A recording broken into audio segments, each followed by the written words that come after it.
दिया हुआ है if omega minus omega bar Z upon 1 minus Z is purely real where omega is equal to alpha plus i beta, beta not equal to 0 दिया है and Z not equal to 1, then the values of Z is. ये question 2006 में आया हुआ है। देखिए इसमें Z not equal to दिया है। देखिए सबसे इंपॉर्टेंट जो बात उसने कही है प्योरली रियल। मैंने आपको बताया था कि अगर कॉम्प्लेक्स नंबर कोई प्योरली रियल है इसका मतलब क्या हो गया कि जेड इज इक्वल टू क्या होता है जेड बार, ठीक है ना।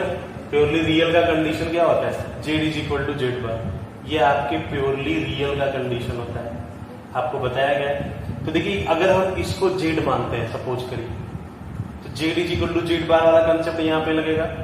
तो omega minus omega bar Z upon 1 minus Z is equal to omega minus omega bar Z upon 1 minus Z और टोटल का क्या हो जाएगा बार। यहां से सॉल्व करेंगे तो omega minus omega bar Z upon 1 minus Z is equal to omega bar minus omega Z bar और अपॉन 1 माइनस जेड बार, ठीक है। क्रॉस मल्टीप्लाई करते हैं तो क्या आएगा omega minus omega bar Z minus omega Z bar और plus हो जाएगा omega bar Z Z bar is equal to, इसका मल्टीप्लीकेशन करिए omega bar minus omega Z bar minus omega bar Z और plus omega Z Z bar, ठीक है। देखिए यहां से देखेंगे अगर तो ओमेगा बार जेड कैंसिल हो गया, ओमेगा जेड बार से कैंसिल हो गया। अब क्या बचा, अच्छा मैंने आपको एक बात बताई थी कि Z Z bar is equal to mod of Z square. मैंने ये भी कहा था कि ये बहुत ही इंपॉर्टेंट है, ठीक है ना।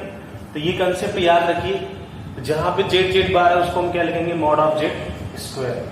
तो ये क्या हो जाएगा आपका omega minus omega bar plus omega bar mod of Z का स्क्वायर इज इक्वल टू हो जाएगा ओमेगा बार और plus omega mod of Z square, ठीक है।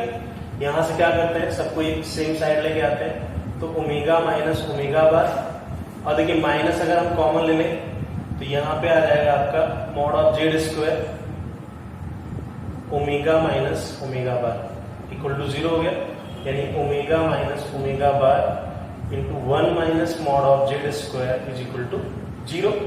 अब देखिए 1 minus mod of Z square equal to 0 work करेंगे तो मॉड ऑफ जेड कितना आ गया 1 आ गया, ठीक है ना। अगर ऑप्शन में देखें तो mod of Z equal to 1 first option भी है और फोर्थ ऑप्शन भी है, दोनों ऑप्शन में mod of Z equal to 1 है। लेकिन एक कंडीशन जो क्वेश्चन में दिया हुआ है जेड नॉट इक्वल टू 1, एक इसमें दिया है सिर्फ फोर्थ ऑप्शन में, सिर्फ डी में दिया हुआ है, इसलिए हमारा करेक्ट ऑप्शन क्या होगा डी, ठीक है।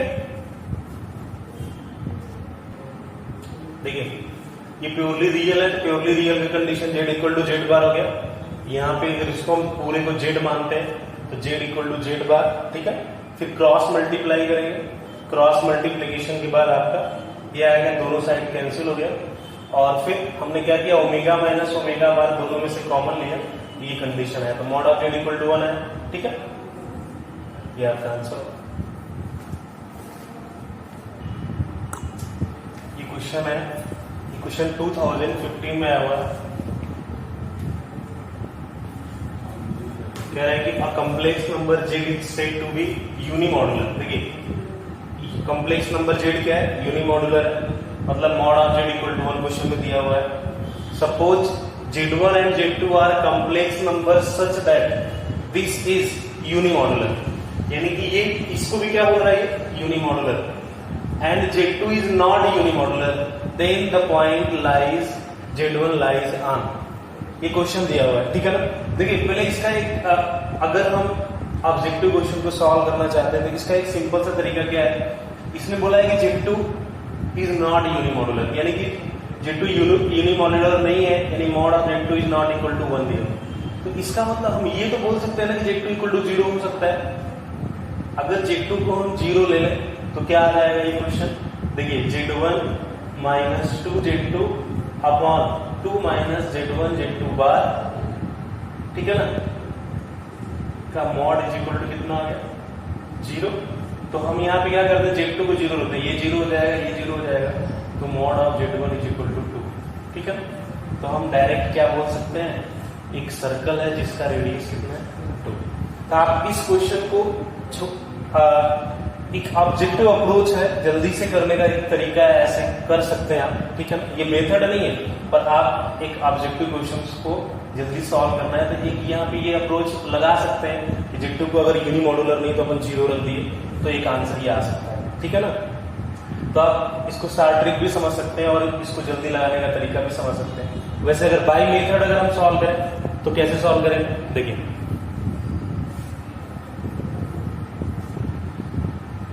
इसमें दिया है क्वेश्चन में कि Z1 minus 2Z2 upon 2 minus Z1 Z2 bar is equal to 1 दिया है, इसका मॉडुलस 1 दिया हुआ है। तो इसका मतलब क्या होगा, मैंने आपको एक बात बताई थी कि मॉड ऑफ Z का स्क्वायर इज इक्वल टू होता है Z बार, ठीक है। तो अगर ये Z है और Z का मॉड 1 आ रहा है, तो अगर हम दोनों साइड पे स्क्वायर कर दें तो राइट हैंड साइड तो सेम रहेगा, ठीक है। तो राइट हैंड साइड 1 रहेगा, तो इसका स्क्वायर करने पर क्या आ जाएगा Z बार, यानी कि आप इसको लिख सकते हैं Z1 minus 2Z2 upon 2 minus Z1 Z2 बार, और इनटू क्या हो जाएगा Z1 minus 2Z2 upon 2 minus Z1 Z2, और टोटल का बार इज इक्वल टू कितना आ गया 1, ठीक है ना। इसका मल्टीप्लीकेशन करते हैं, देखिए इसको हम ऐसे लिखेंगे Z1 minus 2Z2 upon 2 minus Z1 Z2 बार, और इसको ब्रेक करेंगे, बार को ब्रेक करेंगे, क्या हो जाएगा Z1 बार माइनस 2Z2 बार और upon 2 minus Z1 Z2 bar is equal to 1, ठीक है ना। अब इसका मल्टीप्लीकेशन करना है, ठीक है। इसका मल्टीप्लाई करेंगे तो इसका मल्टीप्लाई किया तो Z1 Z1 बार माइनस, ठीक है, हो जाएगा 2 Z1 Z2 बार माइनस 2 Z2 Z1 बार, 2 Z2 Z1 बार, और प्लस हो जाएगा आपका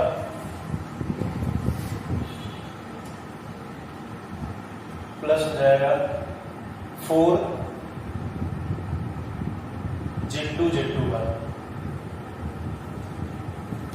ठीक है। अब देखिए 4 Z2 Z2 बार हो गया इक्वल,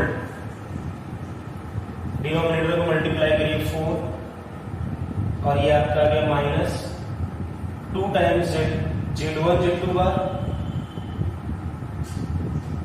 2 टाइम्स Z1 Z2 बार माइनस 2 टाइम्स Z1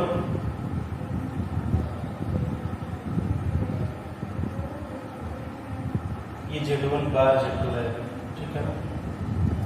ये हो जाएगा 2 × 2 4 हो गया, माइनस 2 टाइम्स Z1 बार Z2, और ये हो जाएगा माइनस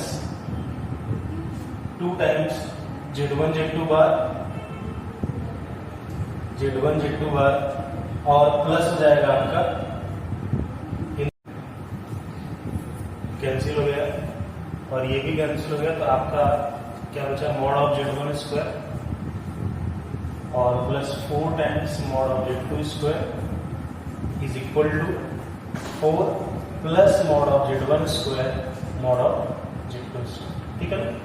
अब इसको हम क्या लिख सकते हैं, 4 को इस साइड लेके आता है तो 4 टाइम्स कॉमन लेंगे तो mod of Z2 square minus 1, और इधर से देखिए इसको इधर लेके आएंगे तो माइनस Z1 स्क्वायर अगर हमने कॉमन ले लिया, माइनस Z1 स्क्वायर तो कितना आ जाएगा mod of Z2 square minus 1 is equal to 0 आ गया। तो आपका एक फैक्टर आ गया 4 minus mod of Z1 square, और दूसरा आ गया mod of Z2 square minus 1, ठीक है, इक्वल टू 0। तो आप देखिए क्वेश्चन में पहले ही दिया है कि Z2 इज क्या है, Z2 इज नॉट यूनिमॉड्यूलर, यानी मॉड ऑफ Z2 1 हो ही नहीं सकता, ठीक है। तो इसका मतलब क्या हो गया Z1 is 4 minus mod of Z1 square is equal to 0, तो मॉड ऑफ Z1 कितना आ गया? Mod of Z1 is equal to 2. This is the equation of circle whose radius is 2. Equation of circle radius कितना है? तो आप इस तरह से लगाएंगे. ये एक मेथड है आपको सॉल्व करने का, सिस्टमेटिक तरीका है, और आपको मैंने वो भी तरीका बताया जब आप जल्दी से क्वेश्चन को सॉल्व कर सकते हैं. ठीक है.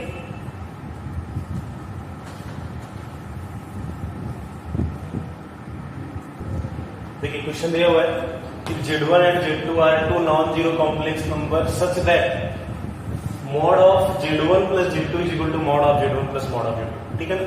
तो पूछ रहा है argument of Z1 minus argument of Z2 क्या होगा. मैं आपको बताया था जब मैंने ट्रायंगल इनइक्वालिटी बताई थी, तो मैंने ट्रायंगल इनइक्वालिटी क्या थी? mod of Z1 plus Z2 less than or equal to mod of Z1 plus mod of Z2 greater than or equal to mod of Z1 minus mod of Z2 का mod. ठीक है. पर मैंने उसमें एक चीज बताई थी कि इक्वल टू क्यों लगाते हैं. कोलिनियर इक्वल टू लगाने से क्या होता है, जब Z1 Z2 कोलिनियर होते हैं तो उस केस में इक्वलिटी लगाते हैं. ठीक है. तो इक्वल लगाने का मतलब, तो ये केस मैंने अलग से आपको बताया था. ठीक है. तो mod of Z1 plus Z2 equal to mod of Z1 plus mod of Z2. अगर ये कोलिनियर का केस है तो उस केस में आर्गुमेंट कितना? 0. तो इसमें कुछ सोचने की जरूरत नहीं है. अगर कंसेप्ट आपका क्लियर है, ट्रायंगल इनइक्वालिटी में आपको पता है कि इक्वालिटी कब लगता है, जब ये पॉइंट क्या होते हैं? कोलिनियर होते हैं. जब पॉइंट कोलिनियर होंगे तो फिर कोलिनियर के केस में क्या होता है? Z1 भी इसी लाइन पे आ रहा है, Z2 भी इसी लाइन पे आ रहा है, तो आर्गुमेंट दोनों का सेम होगा, तो डिफरेंस कितना आ जाएगा बेटा? 0 आ जाएगा. ठीक है. नेक्स्ट देखिए, if Z and omega are two non-zero complex numbers such that mod of Z omega is equal to 1 दिया है, argument of Z minus argument of omega is equal to pi by 2. तो आपसे पूछ रहा है कि Z bar omega is equal to क्या होगा. किसी भी कॉम्प्लेक्स नंबर को निकालने के लिए हमें क्या चाहिए होता है? एक तो उसका आर्गुमेंट चाहिए, ठीक है, और दूसरा उसका क्या चाहिए? मॉडुलस चाहिए. तो पहले देखिए, Z बार ओमेगा का अगर हम मॉडुलस निकालें तो Z बार ओमेगा क्या हो जाएगा? Mod of Z bar mod of omega. ठीक है. तो mod of Z bar is equal to mod of Z. इसको ऐसे भी लिख सकते हैं कि मॉड ऑफ Z ओमेगा या Z bar omega, mod of Z mod of omega. और इसकी वैल्यू क्या है? Mod of Z mod of omega is equal to क्या है? 1. तो यहां से कितना? 1. तो इसकी मॉडुलस वैल्यू तो 1 आ गई. अब आर्गुमेंट निकालते हैं. तो देखिए, argument of Z bar omega को क्या लिखेंगे? Argument of Z bar plus argument of omega. अच्छा देखिए, यहां से देखते हैं. ठीक है, ये लिखते हैं यहां पे हम मान लेते हैं कि argument of omega is equal to theta. तो argument of Z minus argument of omega कितना दिया हुआ है? Pi by 2. तो हम यहां से क्या लिखेंगे? Argument of Z is equal to pi by 2 plus theta. Argument of Z कितना होगा? Pi by 2 plus theta. और आर्गुमेंट ऑफ Z बार क्या होता है? Minus argument of Z. ठीक है. तो आप इसको लिख सकते हैं माइनस आर्गुमेंट ऑफ Z और प्लस आर्गुमेंट ऑफ ओमेगा. ठीक है बेटा. यहां से माइनस लगाएंगे तो आर्गुमेंट ऑफ Z कितना है? Pi by 2 plus theta. तो पाई बाय 2 प्लस थीटा और प्लस थीटा, ये दोनों क्या हो गए? कैंसिल. तो आर्गुमेंट क्या आ गया? Minus pi by 2. तो Z बार ओमेगा का आर्गुमेंट क्या आ गया? माइनस पाई बाय 2 आ गया. तो हमें Z बार ओमेगा निकालना है. तो Z bar omega is equal to क्या होता है? Mod of Z bar omega e to the power i minus pi by 2. तो इसकी वैल्यू क्या है? 1.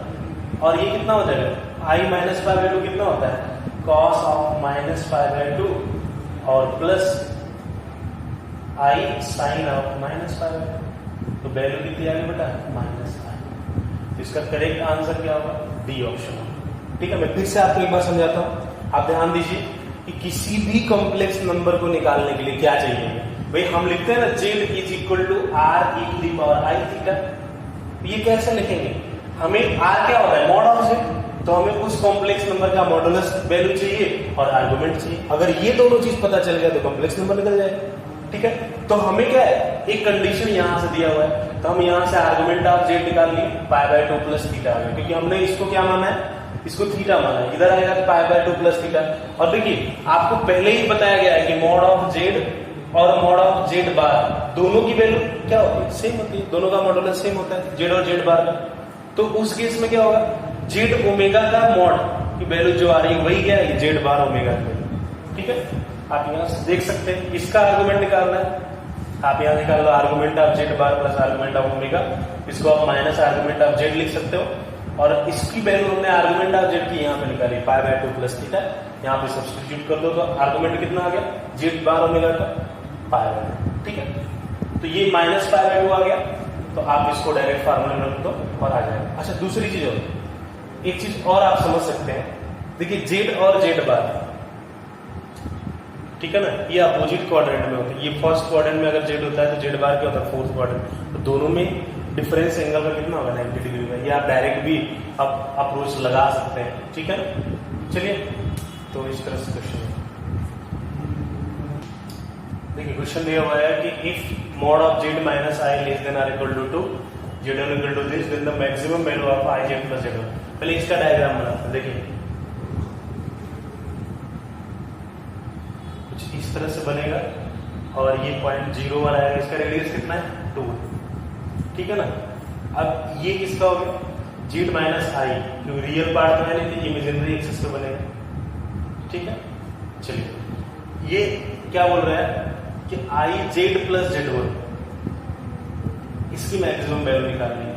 तो पहले आप यहां से देखिए, हम इसको यहां से आई अगर कॉमन लेते हैं तो ये क्या आ जाएगा जेड माइनस आई जेड वन, कैसे आएगा देखिए, आई कॉमन लेंगे, आई जेड प्लस जेड वन को हम आई जेड वन अपॉन आई कर सकते हैं, यहां से आई कॉमन ले लिए तो कितना हो जाएगा जेड प्लस 1 अपॉन आई और ये जेड वन। फिर क्या करेंगे, हम ऐसे लिख सकते हैं आई जेड माइनस कर लेते हैं और एक माइनस क्या हो जाएगा I square upon I Z one, ये आई से आई कैंसिल हो गया, तो आई लेंगे तो जेड माइनस क्या हो गया आई जेड वन, ठीक है ना। ये डायरेक्ट हम ऐसे लिख सकते हैं जेड माइनस आई जेड, इसका मॉडुलस क्या हो जाएगा 1 हटा देते हैं, तो जेड माइनस आई और जेड वन कितना बेटा आपका 5 प्लस 3 है, तो ये आ जाएगा आपका mod of Z minus, multiply करो -3 प्लस 5, -3 प्लस 5 है, तो देखिए इसका रेडियस 2 है ना, तो -3 प्लस 5 है, इस सर्कल से बाहर आएगा। अगर आपको चेक करना है तो आप क्या करो, ये इस इक्वेशन में ना जेड के पोजीशन पे -3 प्लस 5 आई रख के देखो क्या ये इनइक्वालिटी एग्जिस्ट करता है, नहीं करेगा, तो बाहर आएगा, ठीक है। तो ये -3 5 मान लीजिए यहां पे आ जाएगा। अब क्या करते हैं, हमको मैक्सिमम डिस्टेंस निकालना है, तो एलॉन्ग डायमीटर निकालते हैं, तो ये डिस्टेंस अगर हम निकाल लें, ये ए पॉइंट मान लिया और ये सेंटर है आपका, ठीक है, ये बी पॉइंट, तो हमें एपी निकालना है, तो पहले एसी निकालो, एसी कितना हो गया स्क्वायर रूट ऑफ 9 प्लस 16 यानी 5 आ गया, और ये कितना है 2, तो maximum value of i Z plus Z one की मैक्सिमम वैल्यू कितनी है 5 प्लस 2 यानी 7 आपका रिक्वायर्ड आंसर हो गया, ये सी ऑप्शन, ठीक है।